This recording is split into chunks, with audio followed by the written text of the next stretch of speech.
What's going on, Singapore? Rasati out here, and I want to welcome you back to the Night Owl podcast. So here in Singapore, it's about 10:20 in the morning. For East Coast, it's about 9:20 in the evening. And I just wanted to jump on here and talk to you a little bit about this masterclass that I've been attending this morning. So Maston Kip does masterclass every so often. I have had the distinct privilege of actually doing the oh gosh, what was the first one, right? Your Ideal Clients Masterclass. And then he has his Claim Your Power course, which is based on the book that he wrote. And now we're in your Live Your Purpose Masterclass. And I'm enjoying the hell out of it because it's a little bit different than the first one. The first one was very, very intense. It was 3 days. He was smart enough to give us a day in between to kind of catch up and replay and listen to what was going on.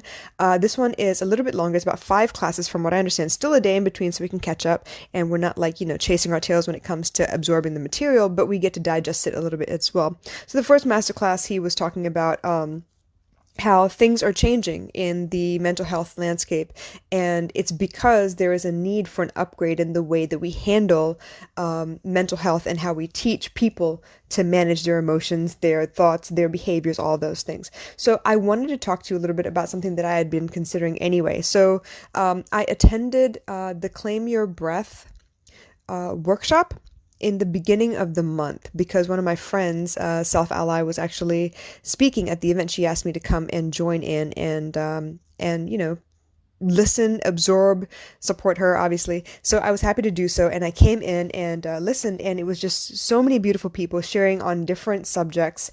It was almost like a speakeasy because there were poets, there was musicians, there was meditation, there was a talk on sexuality, a talk on thought, how do you claim your breath? What does it mean to claim your breath? All those things. And I really, really appreciate that because it's not often that you get to have a place where people come together and can talk freely about pretty much anything, their interpretation of life. And the audience is very forgiving and very understanding and very tuned in, actually really leaning in, listening to everything that's going on.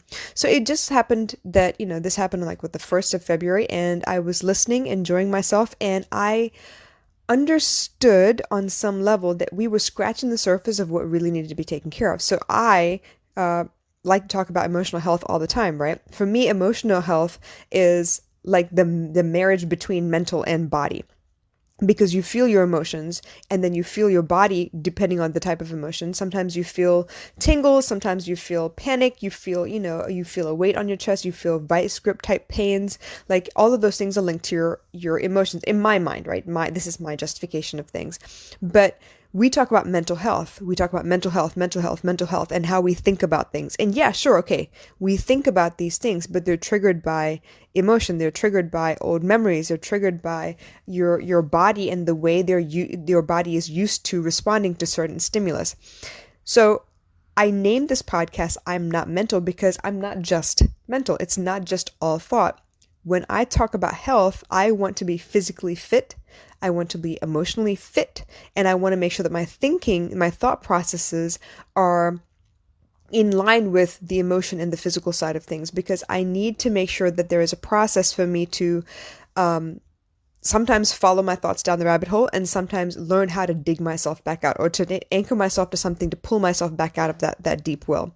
Because sometimes I don't have the time to dig all the way deep and find out where everything's coming from. Sometimes I do have the time, and it's because it's a recurring problem or a chronic situation that I really need to go back and figure out where it's coming from. So I think it's really important, and it's coming. People aren't ready for it, but it's coming, where we're going to stop calling it mental health. We'll call it something else, I'm sure. But the fact that we need to take care of our beliefs, our behaviors, our thoughts, because all of it is tied to our emotion, tied to our physical health, and tied to our lifestyles, that we need to look at it as a more holistic approach. So it's coming. I can feel it. I know Maston has like a term he's getting ready to drop on us in the next class, but I thought this was really interesting because we don't get a chance to talk about this very much.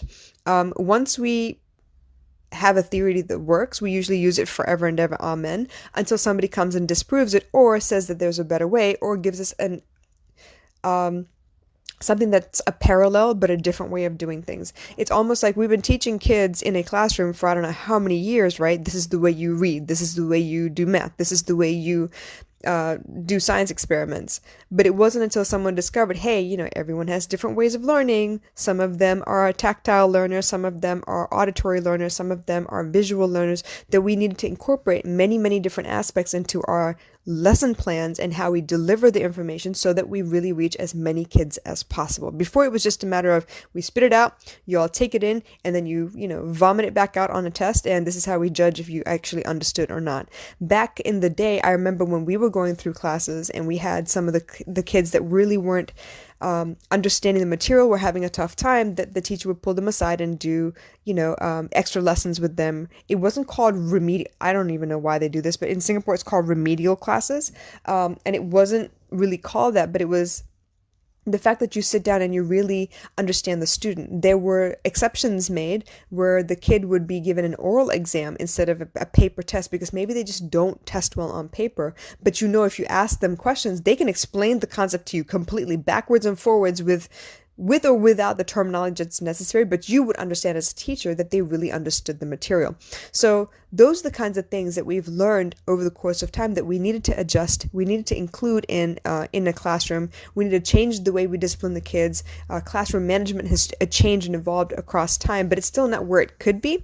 And because classroom management and teachers have changed a little bit, it's pushing the envelope on parenting and how we can actually be a little more cognizant of the little humans that are in our charge and how they have their own personalities. They have their own way of doing things. And our job is basically just to guide them rather than tell them what to do based on what feels good to us. We need to help them figure out what feels good to them too. So just like that, mental health, the landscape is changing. It's on the brink. I'm excited because it feels more holistic. It feels more organic this way.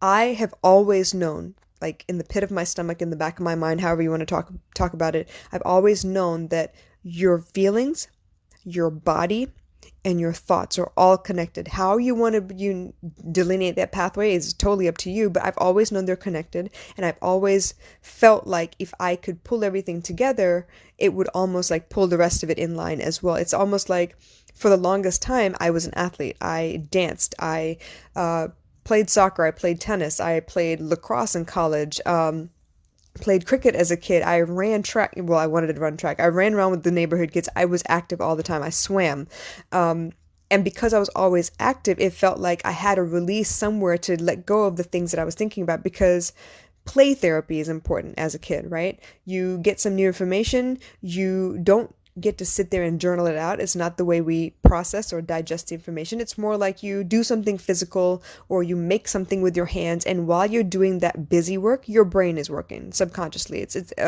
It's running scenarios. It's ruminating on the possibilities of that new piece of information and how it fits into your world. And through the course of play, you're kind of absorbing the material. You're assimilating it into your life somehow. But as adults, we don't have that playtime set aside for us anymore. We have to make plans to go to the gym. We have to put aside time to, go play with friends or drink or, dance or date people, whatever the case may be. But that social time where you get to play with other people, it's not there anymore. And something that we really need to be conscious of, make a conscious effort for. So in that line, I knew back then that me working out, me being active, me working, me being social, all of those things really pull everything together for me. Because if one is out of whack and I'm not really paying attention to it, chances are being really good in another area will force me to deal with the things that I'm not so great in, and it will pull everything into alignment. It's almost like the 12 aspects of life that Lifebook teaches, and I love that it's completely holistic. There's every possible aspect of life that you could possibly think of. And I know by going through Lifebook, by researching, by living my own life, that if any one of these little pieces is out of balance, you will feel it in the rest of your life. You will feel like something is missing until you've learned to identify where it's coming from. And then you have a direction on where to find a solution from. So anyway, mental health, it's not all mental. There's more to it. Obviously, your emotions are involved. Obviously, your body is involved. I mean, if I can wake up to panic attacks, right? It's like a vice grip feeling where I can't even sit up. I can't even take a deep breath, but I know what it is. And it takes me like 10 minutes maybe to think through where it's coming from. What am I worried about now? What am I panicking about? Can I really, really control it? What do I have control over? Like that whole like system that I have for myself to be able to walk myself through the panic attack and get up out of bed, that is getting ready to become more of a topic of conversation, because we need to marry the physical, the emotional, and the mental parts of all these things, because we're not just one aspect, we're all of it. We're all of it together at the same time. So, very excited. Can't wait to see what's going on next, but stay tuned because I have more lined up to drop today, because I don't know, man. I've been absorbing a lot and it's time. All right. I will catch you guys later. Y'all take care. And if you have questions, as always, drop them in the comments below and I will get to you. But in the meantime, peace.